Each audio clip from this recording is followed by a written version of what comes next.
চশমা museum, a house of world class, জলট্যাক মোড়, বহরমপুর মডার্ন হোটেলের সামনে। আজ জেলা বিজেপির পক্ষ থেকে শ্যামাপ্রসাদ মুখার্জির আত্মবলিদান দিবস ও পশ্চিমবঙ্গ দিবস পালিত হলো বহরমপুরে। এদিন বহরমপুরের শ্যামাপ্রসাদ মুখার্জির মূর্তিতে মাল্যদান করে রাষ্ট্রীয় সঙ্গীতের পাশাপাশি ডক্টর শ্যামাপ্রসাদ মুখার্জির বিশাল কর্মকাণ্ডের স্মৃতিচারণ করা হয়। এই অনুষ্ঠানে উপস্থিত ছিলেন মুর্শিদাবাদ জেলা সংগঠনের সভাপতি শাখারব সরকার, কেন্দ্রীয় হজ কমিটির সদস্যা মাহফুজা খাতুন সহ একাধিক বিজেপির কার্যকর্তা। বিশেষ অতিথি হিসেবে উপস্থিত ছিলেন রাজ্যের প্রাক্তন সভাপতি দিলীপ ঘোষ।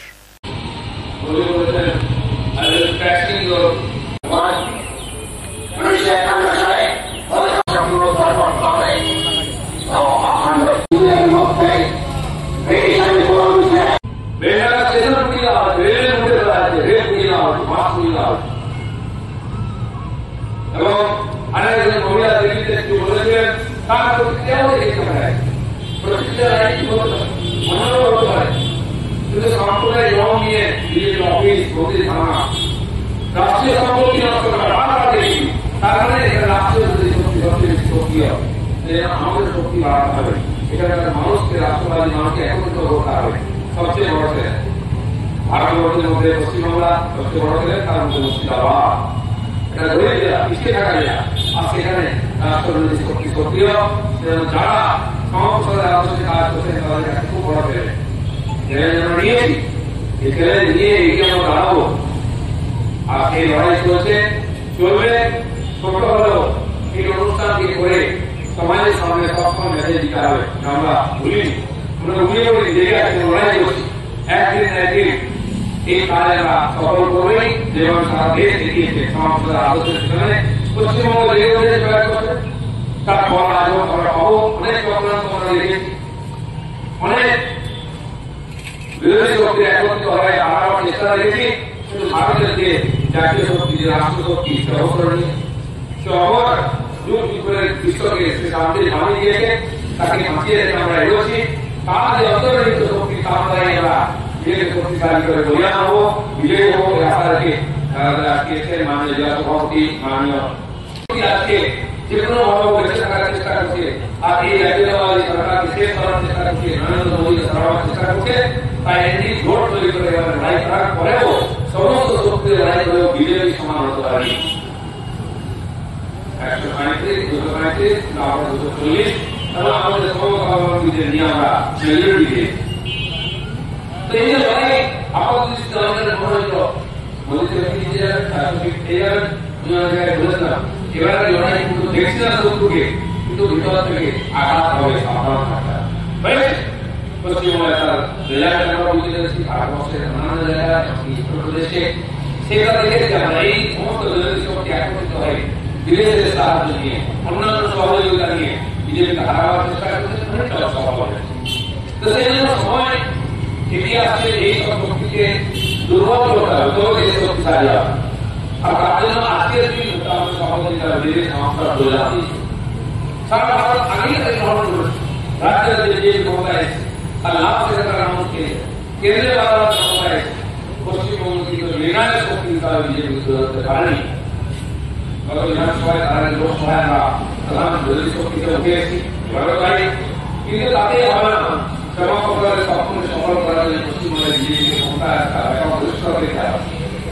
তাহলে দেশ ভাগ তাদের স্বাধীনতা আন্দোলনে, আমাদের বিদ্রোহের যে স্বপ্ন নিয়ে আন্দোলন করেছিলেন, তা দেশ ভাগে জড়িত হয়েছে।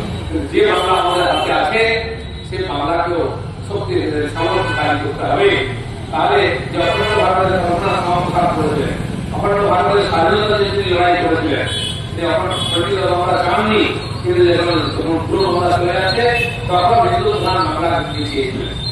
এবং গত 20 তারিখ যেদিন থেকে আমরা পশ্চিমবঙ্গ দিবস পালন করি, 20শে জুন 20 সালে, সেই দিনটা তিনি আর 1946 সালে 20 জুন পশ্চিমবঙ্গের বিধানসভাকে তিনি প্রস্তাব নিয়েছিলেন। কিন্তু বাঙালিদের জন্য একটা হোমল্যান্ড, সেটা পশ্চিমবঙ্গ। আর যে যে জেলাতে হিন্দু বাঙালির সংখ্যা বেশি, সেটা নিয়ে পশ্চিমবঙ্গে দাবি করেছিলেন এবং অধিকার করেছিলেন। সেই সময় জিন্না তিনি পাকিস্তানকে লড়াই সফল হয়েছেন, তিনি পুরো বাংলা দিয়েছিলেন।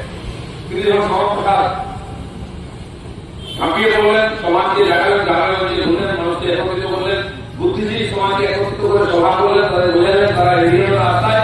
তখন দেখলেন জিন্না সম্ভব নয়, সেই জন্য কলকাতা আমাকে দিতে হবে, পাকিস্তান কলকাতা ছাড়া ওখানে পাকিস্তানি কি করো?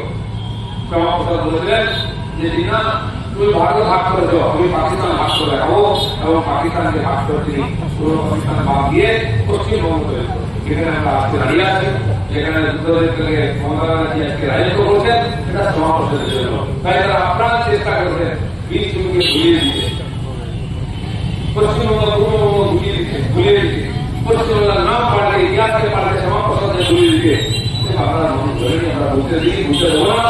তার শ্যামাপ্রসাদের পরিণামকে সার্থক দেবো, আর আরো বললাম চলে দেবো গত 17 বছরে আমাদের আগে বেশি কর্মীকে ঠিক সেইভাবে রাজনীতি কল্যাণ দিতে হবে। দেশের স্বাধীনতা যুদ্ধে বহু মানুষ ঝাঁপিয়েছিলেন, কিন্তু দেশ স্বাধীনতার পরে আর কোন মহাপুরুষকে খুঁজে পাইনি।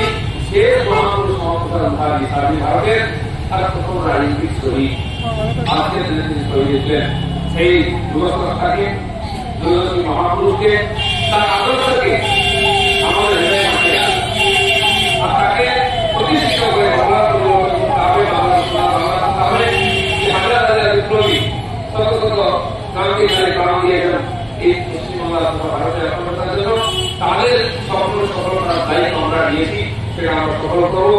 আজকে বিশেষ করে আপনারা যারা গ্রহণ করে কোন মুর্শিদাবাদ জেলায় কাজ করছেন, দিয়ে আদর্শ নিয়ে খুবই প্রতিকূল পরিস্থিতির মধ্যে থাকে, সবচেয়ে বেশি সাম্প্রদায়িক উগ্রবাদী আর দেশদ্রোহী শক্তি এখানে সক্রিয়, বিভিন্ন অনুষ্ঠান রয়েছে। শ্রেষ্ঠ মানুষ যারা সমাজের অনেক উন্নত হবে, তাদের বর্তমানে চলে যেতে হবে। তাই চক্রান্ত সম্বন্ধে সচেতন থাকতে হবে, চক্রান্তকারী সম্বন্ধে সচেতন থাকতে হবে, তাদের সে থেকে ছাড়তে হবে। শ্যামাপ্রসাদ সনাতন ধর্মের পিতা, আশুতোষ মুখোপাধ্যায়ের সন্তান, মা ভগবতী দেবী খুবই প্রতিষ্ঠা। তিনি শ্যামাপ্রসাদকে তার মৃতশরীর দেখেছিলেন এবং বলেছিলেন তুই গিয়েছি আমাকে বলে ফিরে আসবি, এইভাবে ফিরে আসবে ভাবি। হাজার হাজার লক্ষ লক্ষ লোকের ভাব লেগেছিল শ্যামাপ্রসাদের সেই শেষ চোখ যাত্রা। কেন কি করেছেন তিনি? তিনি প্র্যাকটিক্যালি কিছু করে যেতেই পারেননি, শুরু করেছিলেন। 11 সালে জন্মগ্রহণ শুরু করেছিলেন, 1 নির্বাচন 52 সালে হয়েছিল আমাদের দেশের প্রথম সাধারণ নির্বাচন, সংবিধান গ্রহণ করার পরে তাতে তিনি অংশগ্রহণ করেছিলেন। সেই নতুন পার্টি যে তৈরি হয়েছিল তাদের 2 এমপি আর বোধহয় পশ্চিমবঙ্গের 9টা এমএলএ হয়েছিলেন। তাহলে তিনি নিজে দক্ষিণবঙ্গকে এমপি হয়েছিলেন, পার্লামেন্টে পৌঁছেছিলেন।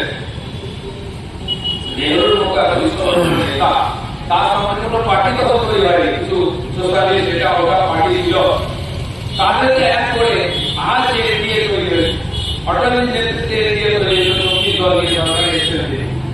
পরবর্তীকালে তাদের সঙ্গে নিয়ে আমরা এগিয়েছি যে 3 বার সরকার মোদীর নেতৃত্বে সেই এনডিএ আছে, চলে গেছেন, দল এসেছেন, কিন্তু এর বিচার অনুমোদন করেছিলেন শ্যামাপ্রসাদ সেই 52 সালে পার্লামেন্ট প্রথম নির্বাচনে।